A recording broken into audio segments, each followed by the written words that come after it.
Hello, नमस्ते दोस्तों। स्वागत है आपका मेरे यूट्यूब चैनल अर्चनास कनरी रिट्रीट में।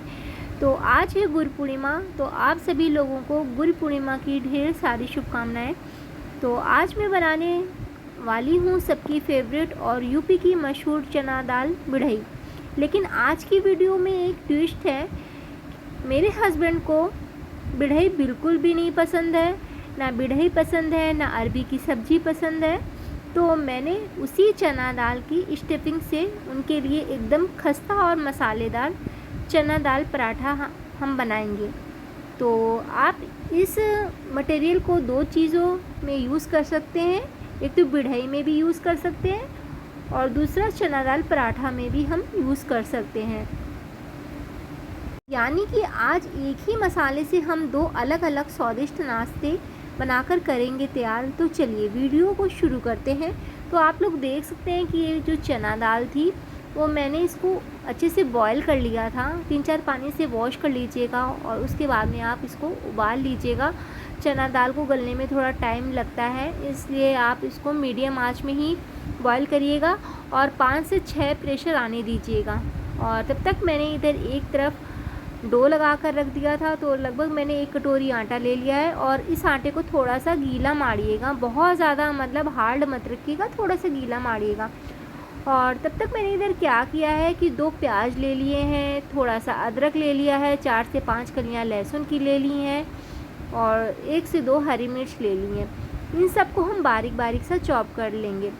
और हरी मिर्च आप अपनी टेस्ट के अकॉर्डिंग कम या ज़्यादा कर सकते हैं।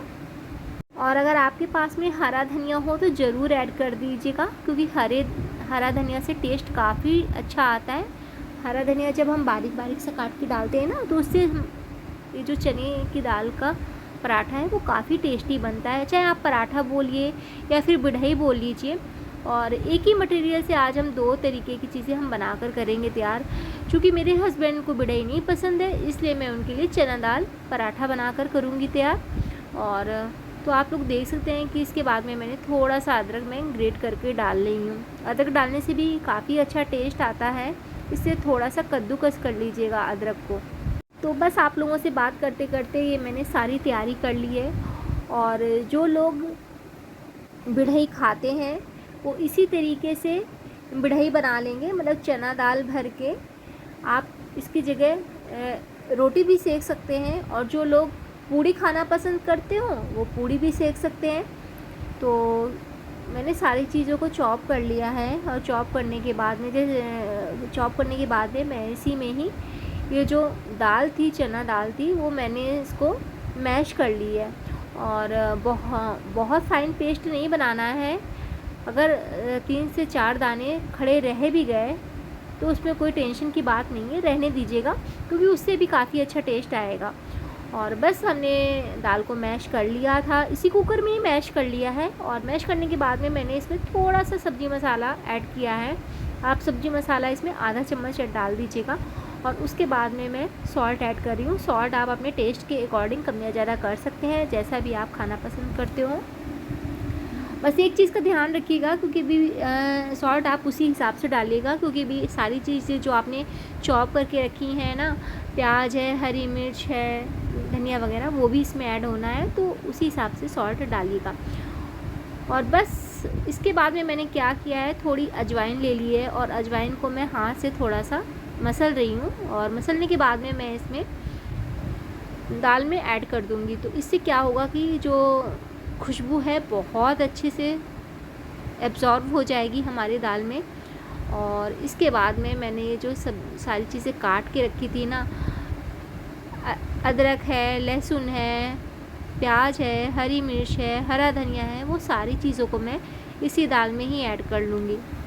और अब हम हाथ से बहुत अच्छे से मिक्स कर लेंगे। तो आप लोग देख सकते हैं कि मैं किस तरीके से मिक्स कर रही हूँ, उसी तरीके से आप भी अच्छे से मिक्स करिएगा।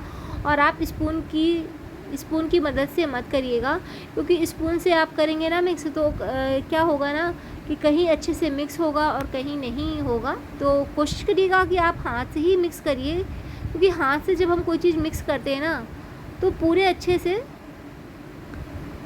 कवर हो जाती है जैसे कि सॉल्ट है और भी बहुत सारी जो आपने प्याज वगैरह डाला है, हरा धनिया, वो सारे अच्छे से मिक्स हो जाता है। इसलिए मैं कह रही हूँ कि हाथ से ही मिक्स करिएगा आप लोग। तो बस ये सारी चीज़ें मिक्स हो गई थी, तो अब मैंने क्या किया है कि कुकर से हटा के मैंने एक बाउल में निकाल लिया है। तो कुछ इस तरीके का हमारा ये पेस्ट बनकर हुआ है तैयार।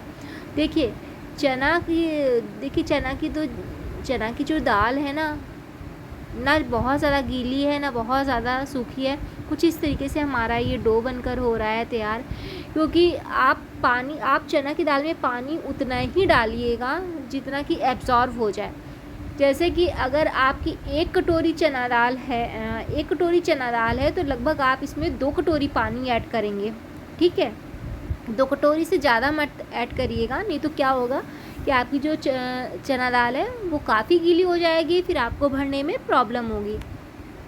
और अब हमने इधर क्या किया है कि तवा चढ़ा दिया है और मैं आपको 4 पराठे भरकर दिखा दूँगी कि मैं किस तरीके से भर रही हूँ। और जैसे बहुत से लोगों को ये शिकायत होती है कि हमारे जो चने दाल की बढ़ई हैं वो टूटने फूटने लगती हैं, लेकिन ऐसा नहीं है। अगर आप अच्छा डो लगाएंगे और अच्छे से आपकी दाल रहेगी, मतलब जो दाल का डो है वो भी अच्छे से रहेगा, ना गीली होगी ना बहुत ज़्यादा हार्ड होगा, तो आपके जो पराठे हैं बहुत ज़्यादा सॉफ्ट और फूले फूले बनकर तैयार होंगे और खाने में भी बहुत ज़्यादा टेस्टी लगेंगे।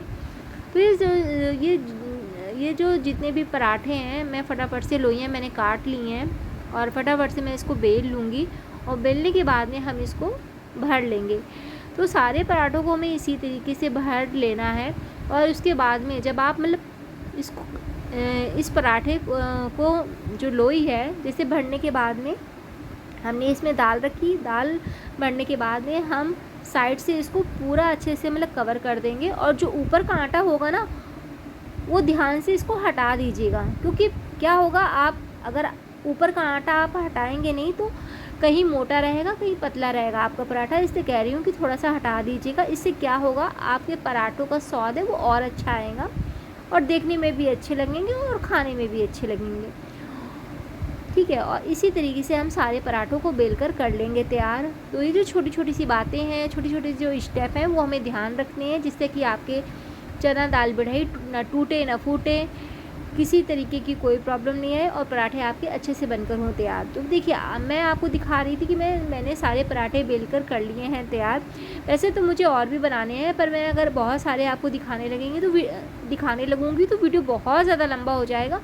और जैसे कि मैंने बताया है कि मेरे हस्बैंड बढ़ई नहीं खाते हैं, तो मैं उनके लिए चना दाल के पराठे बना रही हूँ और बाकी फिर मैं इसी एक मटेरियल से ही मैं बढ़ई भी बनाकर करूँगी तैयार। तो बस पराठा मैंने डाल दिया है और इसको अच्छे से उलट पलट करके हम सेक लेंगे। और मैं पराठे देसी घी से सेक रही हूँ, आप चाहें तो इसको बटर में भी सेक सकते हैं।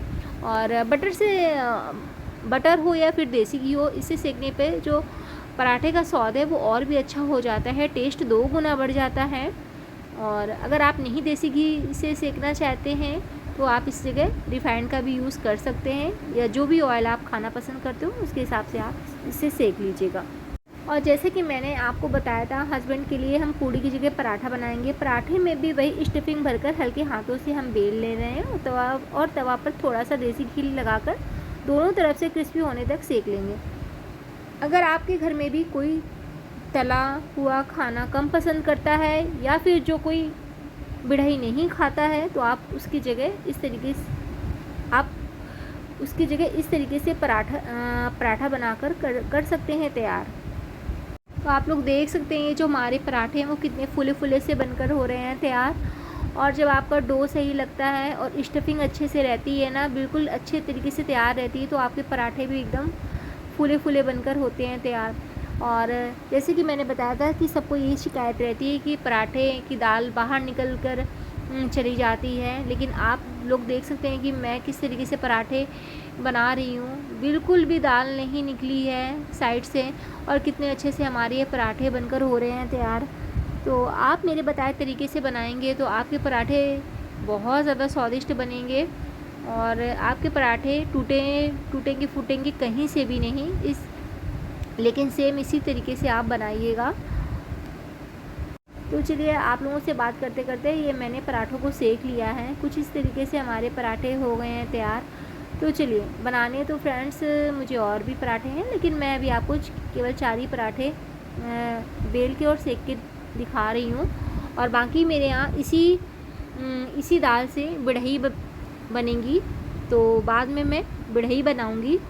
ये दाल मैं ढक कर रख दूँगी। तो चलिए हम फटाफट से 4 पराठे सेक कर लेते हैं तैयार। तो इस तरीके से हमने पराठों को सेक लिया था। तो लीजिए हमारी खस्ता चना दाल बढ़ई और गर्मा गर्म चना दाल पराठा दोनों बनकर तैयार हैं। आप मुझे कमेंट में ज़रूर बताइएगा कि आपको पूड़ी बढ़ई ज़्यादा पसंद आई या फिर पराठा। अगर वीडियो